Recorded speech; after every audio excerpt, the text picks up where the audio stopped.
Artificial intelligence రంగంలో భారత్ శరవేగంగా దూసుకు వెళ్తుందని ప్రధాని నరేంద్ర మోదీ అన్నారు. తన మనసులోని భావాలను దేశ ప్రజలతో పంచుకునే మన్ కీ బాత్ కార్యక్రమంలో ఆయన జాతిని ఉద్దేశించి మాట్లాడుతూ ఏఐ రంగంలో భారత్ సాధించిన పురోగతిని ప్రపంచ దేశాలు ప్రశంసిస్తున్నాయని తెలిపారు. దేశంలో వివిధ పనుల కోసం ఏఐని ఉపయోగిస్తున్నారని పేర్కొంటూ తెలంగాణలోని ఆదిలాబాద్ కు చెందిన ఉపాధ్యాయుడు కైలాష్ కోలామి భాషతో పాటు పలు గిరిజన భాషలలో పాటలను కంపోజ్ చేయడానికి ఏఐ సాధనాలను ఉపయోగించారని ఉదాహరించారు.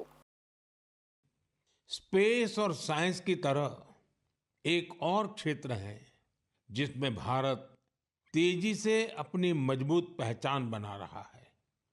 ये क्षेत्र है एआई यानी आर्टिफिशियल इंटेलिजेंस। हाल ही में मैं एआई के एक बड़े सम्मेलन में हिस्सा लेने के लिए पेरिस गया था। वहां दुनिया ने इस सेक्टर में भारत की प्रगति की खूब सराहना की। हमारे देश के लोग आज एआई का उपयोग किस किस तरह से कर रहे हैं, इसके उदाहरण भी हमें देखने को मिल रहे हैं। अब जैसे तेलंगाना में आदिलाबाद के सरकारी स्कूल के एक टीचर थोड़ासम कैलाश जी हैं। डिजिटल गीत संगीत में उनकी दिलचस्पी हमारी कई ट्राइबल लैंग्वेज को बचाने में बहुत महत्वपूर्ण काम कर रही है। उन्होंने एआई टूल्स की मदद से कोलामी भाषा में गाना कंपोज कर कमाल कर दिया है। वे एआई का उपयोग कोलामी के अलावा भी कई और भाषाओं में गीत तैयार करने के लिए कर रहे हैं। सोशल मीडिया पर उनके ट्रैक हमारे आदिवासी भाई बहनों को खूब पसंद आ रहे हैं। स्पेस सेक्टर हो या फिर एआई, हमारे युवाओं की बढ़ती भागीदारी एक नई क्रांति को जन्म दे रही है। नई नई टेक्नोलॉजी को अपनाने और आजमाने में भारत के लोग किसी से पीछे नहीं हैं। గత నెలలో ఇస్రో 100వ రాకెట్ ప్రయోగాన్ని దేశం చూసిందని ప్రధాని పేర్కొన్నారు. అంతరిక్ష రంగంలో ప్రతిరోజు నూతన శిఖరాలను తాకాలని మన దేశ సైంటిస్టుల సంకల్పానికి ఇది ఉదాహరణ అని అన్నారు. చంద్రయాన్, మంగళయాన్, ఆదిత్య L1 ఒకే రాకెట్తో ఒకేసారి 104 ఉపగ్రహాలను అంతరిక్షంలోకి పంపడం వంటి అద్భుత ఘట్టాలకు ఇస్రో వేదికయిందని చెప్పారు. గత 10 ఏళ్ల కాలంలో ఇస్రో 460 ఉపగ్రహాలను ప్రయోగించడం దేశానికి గర్వకారణమని ఉద్ఘాటించారు. पिछले महीने देश इसरो के 100वें रॉकेट की लॉन्चिंग के साक्षी बने हैं। ये केवल एक नंबर नहीं है, बल्कि इससे स्पेस साइंस में नित नई ऊंचाइयों को छूने के हमारे संकल्प का भी पता चलता है। हमारी स्पेस जर्नी की शुरुआत बहुत ही सामान्य तरीके से हुई थी। इसमें कदम कदम पर चुनौतियां थी, लेकिन हमारे वैज्ञानिक विजय प्राप्त करते हुए आगे बढ़ते ही गए। समय के साथ अंतरिक्ष की इस उड़ान में हमारी सफलताओं की लिस्ट काफी लंबी होती चली गई।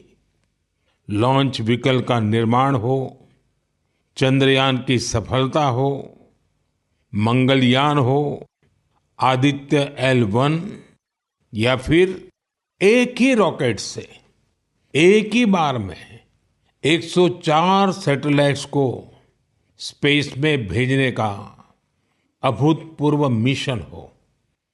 इसरो की सफलताओं का दायरा काफी बड़ा रहा है। बीते 10 वर्षों में ही करीब 460 सैटेलाइट्स लॉन्च की गई हैं और इसमें दूसरे देशों की भी बहुत सारी सैटेलाइट्स शामिल है। हाल के वर्षों की एक बड़ी बात ये भी रही है कि स्पेस साइंटिस्ट की हमारी टीम में नारी शक्ति की भागीदारी लगातार बढ़ रही है। मुझे यह देखकर भी बहुत खुशी होती है कि आज स्पेस सेक्टर हमारे युवाओं के लिए बहुत फेवरेट बन गया है। कुछ साल पहले तक किसने सोचा होगा कि इस क्षेत्र में स्टार्टअप और प्राइवेट सेक्टर की स्पेस कंपनियों की संख्या सैकड़ों में हो जाएगी। हमारे जो युवा जीवन में कुछ थ्रिलिंग और एक्साइटिंग करना चाहते हैं, उनके लिए स्पेस सेक्टर एक बेहतरीन ऑप्शन बन रहा है। ఈ నెల 28న జాతీయ సైన్స్ దినోత్సవం జరగనుందని, సైన్స్ లో ఆసక్తి కలిగిన చిన్నారులను ప్రోత్సహించాలని కోరుతూ శాస్త్రవేత్తగా ఒకరోజు వారి కోసం పాటించాలని సూచించారు. అలాగే చిన్నారులను పరిశోధన ప్రయోగశాల, ప్లానిటోరియం లేదా అంతరిక్ష కేంద్రానికి తీసుకువెళ్లాలని కోరారు. साथियों, आने वाले कुछ ही दिनों में हम नेशनल साइंस डे मनाने जा रहे हैं। हमारे बच्चों का, युवाओं का साइंस में इंटरेस्ट और पैशन होना बहुत मायने रखता है। इसे लेकर मेरे पास एक आइडिया है जिसे आप one day as a scientist कह सकते हैं।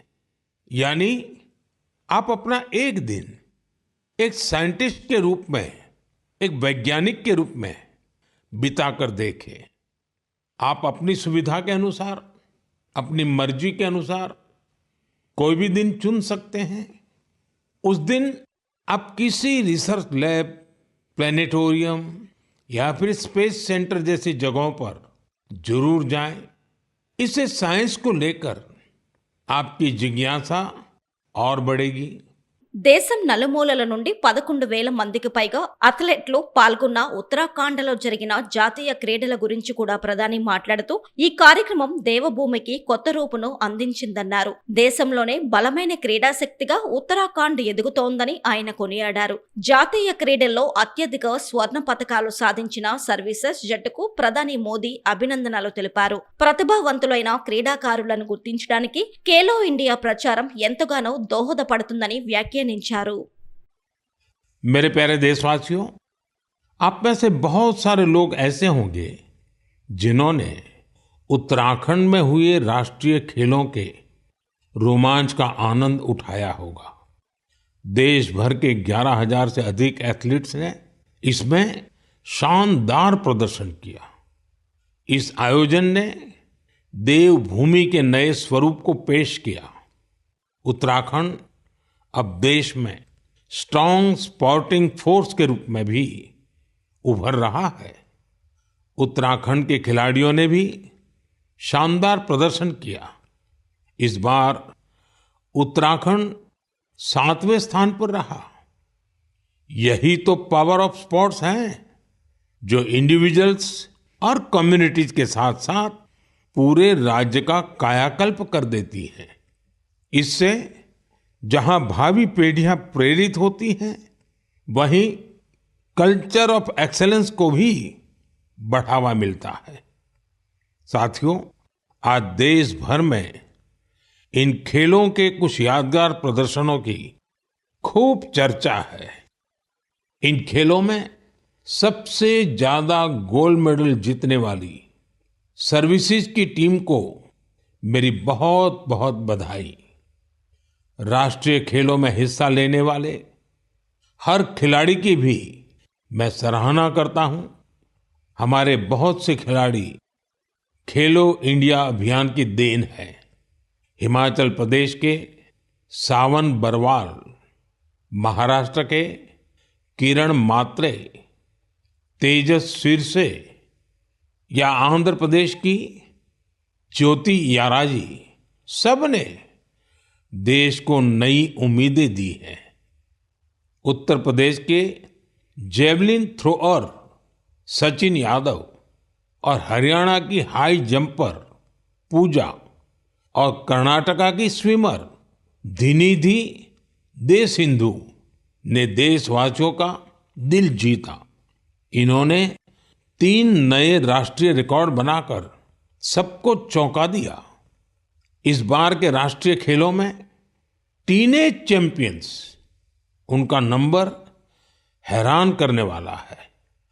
15 साल के शूटर गेविन एंटनी यूपी की हैमर थ्रो खिलाड़ी 16 साल की अनुष्का यादव, मध्य प्रदेश के 19 साल के पोल वॉल्टर देव कुमार मीणा ने साबित किया कि भारत का स्पोर्टिंग फ्यूचर बेहद प्रतिभावान पीढ़ी के हाथों में है। उत्तराखंड में हुए नेशनल गेम्स ने ये भी दिखाया कि कभी हार ना मानने वाले जीतते जरूर है। कंफर्ट के साथ कोई चैंपियन नहीं बनता। मुझे खुशी है हमारे युवा एथलीटों के डिटर्मिनेशन और डिसिप्लिन के साथ भारत आज ग्लोबल स्पोर्टिंग पावर हाउस बनने की ओर तेजी से आगे बढ़ रहा है।